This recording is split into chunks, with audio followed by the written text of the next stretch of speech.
Dr. Amal Abdul Wahab. She's a consultant hematologist in King Abdullah city in Mecca, medical city in Mecca, and this session is going to be quite fruitful and educational, and we have 4 speakers. So without any further ado, I'd like to start with introducing my dear colleague, Dr. Fahad Al Manjomi. Dr. Al Manjomi is known to the Pediatric Hematology Society. He's a consultant hematologist, oncologist with interest in different aspects of hematology, oncology, hemostasis, transplant. And today he's going to talk to us about the update on gene therapy, gene editing, specifically in treating sickle cell disease and transfusion-dependent thalassemia. So, please, Fahad. Bismillah ar-Rahman ar-Rahim. Assalamu alaikum wa rahmatullah. Good morning, everybody. Thank you, Dr. Abdullah, for this nice introduction. And I also want to thank Vertex and Biopharma for organizing this satellite symposium. And it's a great pleasure for me to be with you today. So this is my disclosure.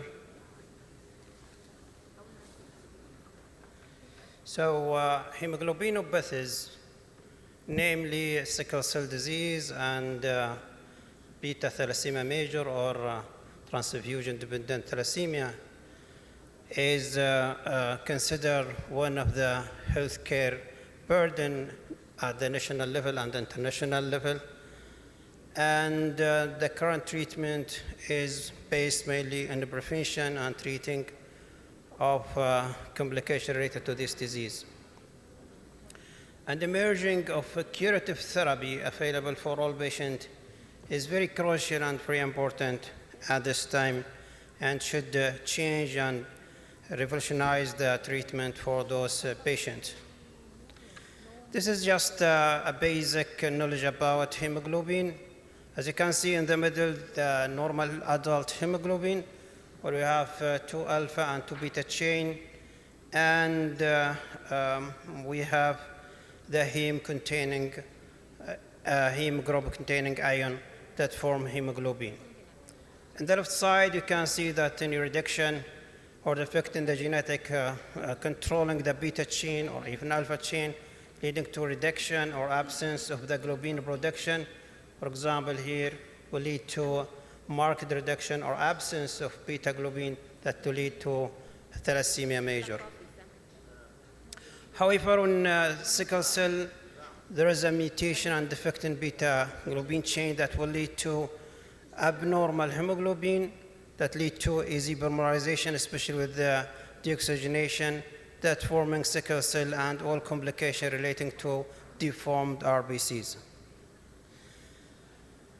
As all we know that the infants, they are protected in the first few months of life, and this is related to their high hemoglobin F after birth. And you can see in the graph on the right side that with the time and after a few months, the hemoglobin F will decrease and hemoglobin adult A will increase with the time. And this switching is normal and natural that happen in every newborn. And what we learn from this, that the symptoms appear only after reduction of hemoglobin F and silence of gamma chain that forming the hemoglobin F, which contain alpha and gamma chains. And this is the basic for rationalization of increasing hemoglobin F, again, that will protect the RBCs and increasing hemoglobin F as if he's in the first few days of life. What we have now in the treatment of sickle cell, as you know, is prevention by vaccination, using antibiotics like penicillin to prevent infection, and using medication like hydroxyurea that modify the pathophysiology of sickle cell disease, increasing hemoglobin F that prevent the sickling and complication. And what we have also, we have a symptomatic treatment as usual, patient coming with vaso-occlusive crisis, with anemias, with whatever type of crisis we are treating with blood transfusion, exchange, depending on the situation. And the only curative therapy historically for many decades is hematopoietic stem cell transplant. And with all a study, more than 90% of the patient can achieve long-term survival. And this is excellent outcome. However, the transplant, conventional bone marrow transplant is not coming without a price. And the price here, the risk of GVHD and the risk of graft failure, which can happen in a few patients. And the most important, that majority of the patients, they lack the HLA full match family donor. And when you go to other alternative donor, like transplant from unrelated donor, the risk of chronic GVHD is high. And this type of transplant considered only under a clinical trial because of the risk of chronic GVHD. Using haploidentical transplant, maybe it's available for most of the patient, all patients, almost. However, we should know and keep in our mind that especially in patients less than the age of 18 years, the risk of rejection is high. So in Vanderbilt consortium studies, it was around 25%, and it has been also reported by other groups that in children and in young adolescents, the risk of rejection is high.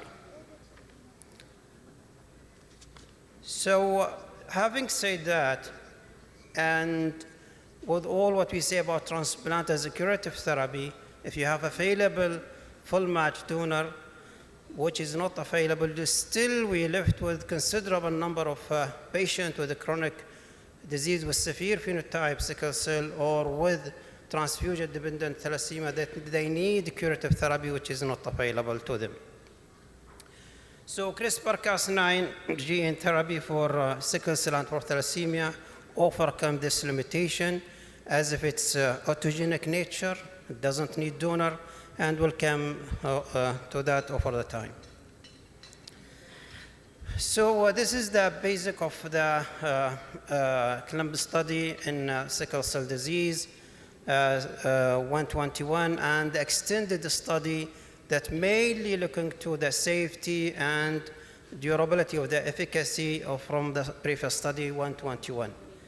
And you can see that the study included only patients from age of 12 till the age of 35, and including the severe phenotype of sickle cell disease. And the primary endpoint for the study was the free of vaso-occlusive crisis for at least 12 consecutive months. And the second endpoint was free of hospitalization for the same period. And as you can see here, that almost a quarter of the patients, they were adolescent, the other are adult, and majority, almost 89% of the patient, severe phenotype beta S0, beta SS. And here, the result of this study, as you can see in your left side, the primary endpoint was achieved. 91% of the patient, they were free of vaso-occlusive crisis of at least the first 12 months after the 6 days of infusion. And almost all patients, 98%, achieved the second point, which is free of hospitalization. What is interesting about this study is the durability. As you can see here, that the median duration for free of these symptoms was 3.4 years, and even some patients, they reach 6 years free of these symptoms. And this is very important. The other important point, as you can see in your right side, that this was reproducible across all different groups, adolescent, adult, different genotype of this disease achieved the same rate of 91% free of vaso-occlusive crisis. And maybe most of you are familiar with this slide. You have seen it before a couple of times. But just to simplify, the one on your left side here with a lot of dots, this is the last 2 years before gene therapy. You can see these dots, blue dots, indicating the number of infant vaso-occlusive crisis and hospitalization.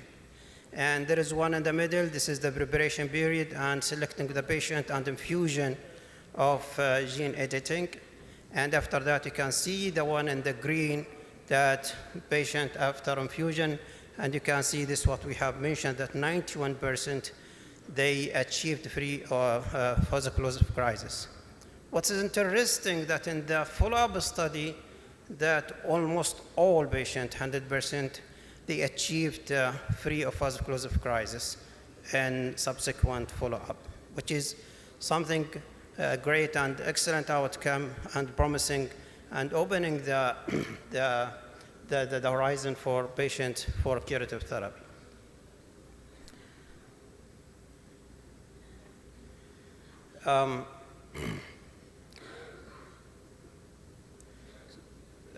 So here, as we mentioned about the durability of the response and free of hospitalization, same like what we mentioned about vaso-occlusive crisis. When we come to the thalassemia, transfusion with thalassemia is the same schematic and same age group included in this study. However, the end point here is free of transfusion with hemoglobin more than 9 for at least 12 months post-infusion. And you can see here that when we look to the most important is the tissue ion overload, that considerable number of patients, they have medium serum ferritin is above 1200, and with good medium liver ion concentration around 3.6. This is the same like what we mentioned about sickle cell. You can see here, our endpoint here is free of transfusion in the 12 months after the gene editing infusion. And you can see that 95% of the patients achieved the free of transfusion in the first 12 months. And also durability, and 98% with the time in the follow-up, they achieved this endpoint, which is excellent for patients who used to be in transfusion-dependent Q3 to 4 weeks. And this leads to sustained increase in hemoglobin to normal level, as you can see here, around 12, and also hemoglobin F. So here, when we are talking about understanding the risk of benefit of advanced therapy or curative therapy, as we mentioned about bone marrow transplant here, the exa-cel is non-viral autologous cell therapy designed to reactivate fetal hemoglobin production by using the technique of CRISPR-Cas9. And the good thing here, there is no risk of GVHD because it's own cell, and there is no need for donor. So eliminating and open the door for patients who need curative therapy, preventing their chronic organ damage, and yet they don't have the full match donor. Here we didn't need donor. It's the autocell of the patient that can be edited and can be transfused. There's no graft failure reported so far. And the only here thing is using myeloablative like bone marrow transplant. So this is the initial study criteria for selecting the patient. So you can see in the middle that most important is sickle cell disease with at least 2 VOCs events per year during the last 2 years while receiving the appropriate treatment with hydroxyurea and other pain management. And patient should have normal TCD and diagnosis, as we mentioned before, beta SS or beta S0, and selective patient of beta S beta plus thalassemia.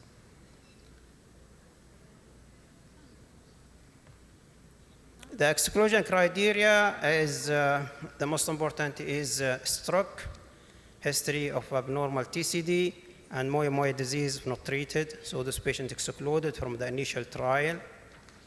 And of course, if you have much related donor, patient should go for transplant as standard of care conventional therapy rather than going for gene therapy. And other things were not included. We'll come to that, like immunization and other hemoglobin F level was limited to 15% in this study. Again, some patients with comorbidities related to the lung, to the heart, to the kidneys were excluded from these studies, and patient with active viral infection. For thalassemia, included, as we mentioned, the age, and patient should be fit enough and eligible for autologous stem cell transplant with good clinical performance.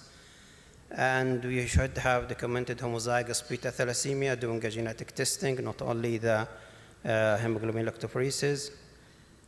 And the exclusion criteria, as with sickle cell, patient with available donor should not go for gene therapy. They included only patient who has no available match family donor. And of course, prior hematopoietic stem cell transplant and advanced liver disease. Advanced liver disease was defined as increase in BT time more than 1.5 upper limits and transaminitis. So those are the criteria were restricted in the initial trial.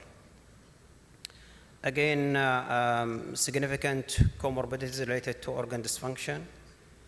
Now, when you come to the real world, and this was published by European Hematology Association in combination with the EBMT, Hemoglobinopathies Working Party, how to choose patient for curative therapy. As we mentioned, patient who is defined to have severe phenotype of sickle cell disease, for example, or thalassemia-dependent transfusion, and yet they don't have matched donor and their age above 12, they are candidate to be considered for gene therapy. So what we can observe here, different from what has been published in the initial trial, that here the hemoglobin F increased to 30%. So again, patient with 25% or up to 30%, they are eligible to be included in real treatment world for thalassemias, sickle cell. Of course, there is no family match donor, and the patient should be and family available for annual monitoring and control for at least 15 years, because this is a new approach. So safety of the patient is very important, and those patients need to be followed for at least 15 years after infusion. For the age, still to now, what we have is limited to the age of 12 and above. However, most of you have seen the report that came in ASH last year and showing promising result and outcome similar to what has been published in pediatric patients. We are waiting for the final approval for this age. Now, same recommendation, patient should have sort of severe phenotype that is not controlled by conventional hydroxyurea maximum dose, not controlled by transfusion. So those patients are candidate to undergo gene therapy if they don't have full match donor. So this indicating the severity of the disease that cannot be controlled with the conventional therapy available now. And patient with recurrent acute chest syndrome despite transfusion, despite hydroxyurea. However, if you look to the complication, comorbidity that we mentioned in the early study, here every patient should be evaluated separately, because not all patients, just because if they have some cardiovascular disease or some liver disease, excluded. It depends on the severity. For example, liver disease is common in those patients, but patients with a history of sickle cell-related chronic angiopathy, chronic cholestatic hepatopathy, without hepatic failure, they are still eligible for gene therapy.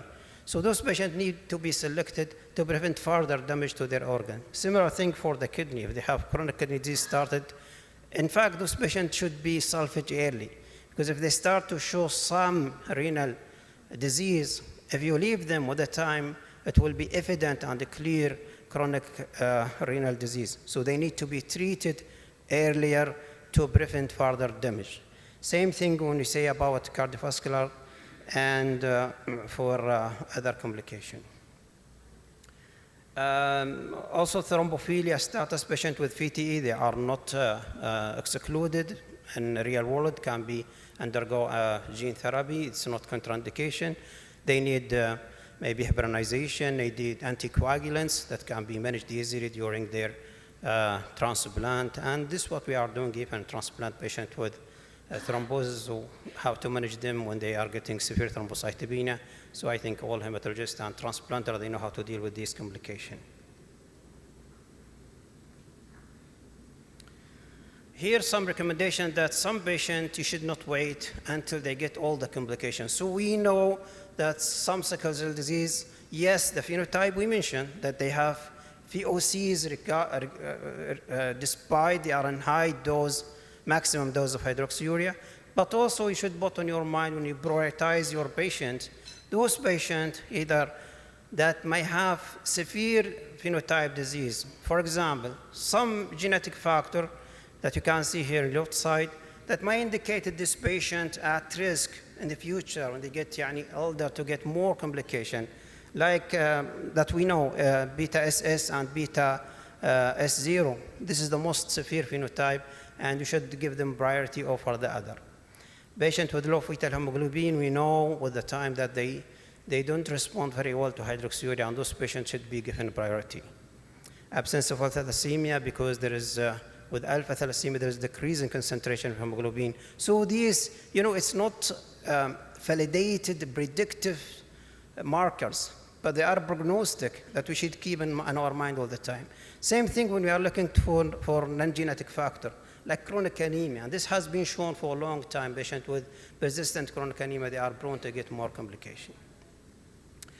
Now, when we come to comparing the curative therapy between the historical bone marrow transplant and between gene editing, we can see here that in this cartoon, you can see in there that the advantage of the bone marrow transplant is available, and it's established a protocol for the last 40 years or more.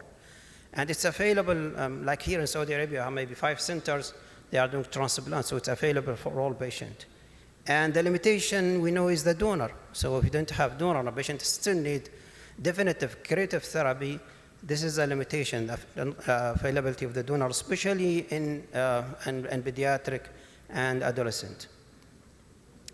On the other hand, the gene therapy, there is age flexibility.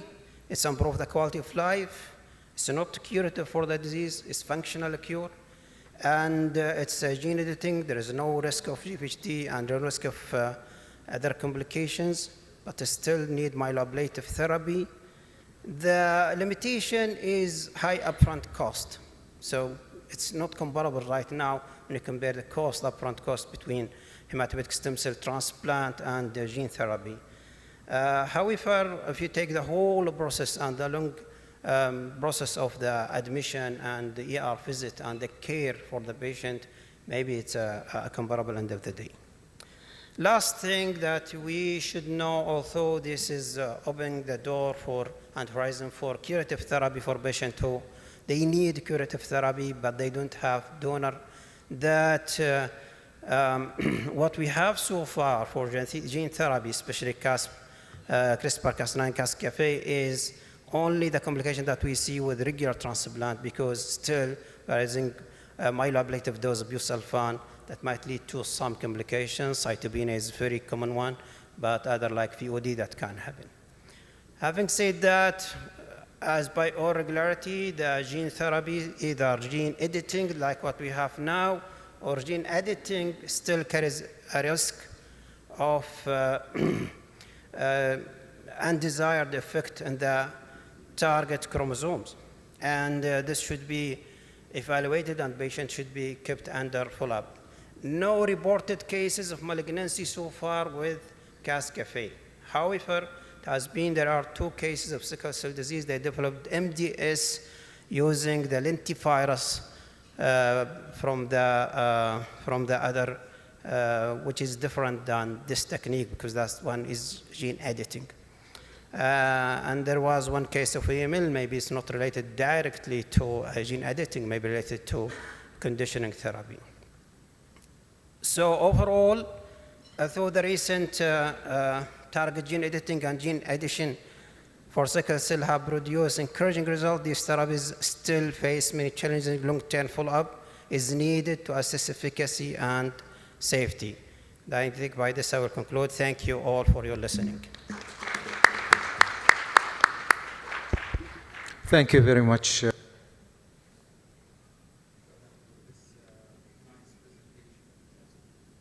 Nice presentation and informative update. I think because of the time, we have time for one question. Not you. I'm sorry. Somebody else. If you are the only one, go ahead. خلاص في حد معترض؟ شوف طيب go ahead. It looks like you're the star today. Okay. والله بص انا هتكلم عربي بقى علشان هو احرجني كويس؟ ما خليت احد يسال يا سعيد. بلاش مش هزك. لا لا لا لا لا والله تسال. When CRISPR is 2 million. تمام؟ When center supply of hydroxyurea for a year is 500,000. There is a time lag effect over here. We are very happy that we have a new procedure for curing patients, quote unquote, curing patients with sickle cell disease. But being physicians and big institutions, I think we have to have another societal role, which is directing money and finances of the whole country towards the best of the society and the targeted populations of sickle cell disease. By the time you will see CRISPR going into each house or at each shop, in each hospital, you will have at least thousands of people dying before they reach to the CRISPR. How can we catch with this? احنا كأطباء مطلوب مننا يكون عندنا دور اجتماعي أو مجتمعي أعلى من إننا نبقى قاعدين في المراكز بتاعتنا في البيج تاور بنقول يا قاعدين يكفيكوا شر الجايين. احنا عاوزين نخرج الناس. عايزين نحل مشاكل السيكل سيل disease patients in the south. 31,000 patients in the south, at least 1,000 per year are dying without CRISPR. In the east, you have more than 40,000. The same thing. يعني احنا محتاجين نخرج شوية من يكون عندنا مؤتمر وعندنا مؤسسة وعندنا مستشفى وعندنا وحدة بتعمل CRISPR ل5 عيانين في السنة. يا فرحتي. It doesn't work. عشان كده بقول يا جماعة ده دور SSBMT دلوقتي. السوسايتيز كلها محتاجة تتضافر وتتعاون من أجل إنتاج منتج حقيقي لهذا المجتمع الكبير اللي احنا هنعمله ديليفري زي KFC وماكدونالد. بيعملوا هوم ديليفري للأكل، الناس اللي يقدروا يجوا أصلا عشان ياكلوا. احنا محتاجين نعمل ديليفري للسيرفيس بتاعتنا الناس اللي ما يقدروش يجوا لنا مش فاهمين يعني إيه sickle cell disease that can cause death. That's it. Message is clear. Yeah. Okay. Briefly, Fahad, please. Yeah.